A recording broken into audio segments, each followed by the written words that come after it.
Magluto tayo ng menudo.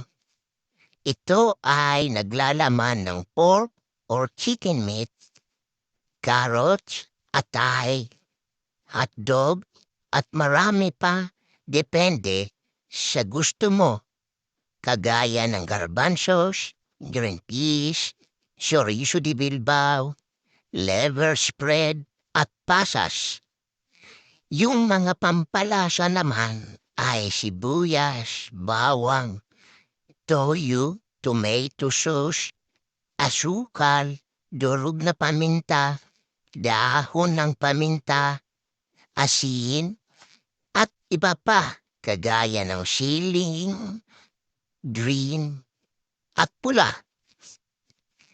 Konting gisa-gisa, paghaluin lahat ng mga sangkap, dagdagan ng tubig, pakuluin, hanggang sa lumambot yung pork at dumapot ang sabaw. Ayan na, luto na yung menudo natin. Kain na, yum yum yum.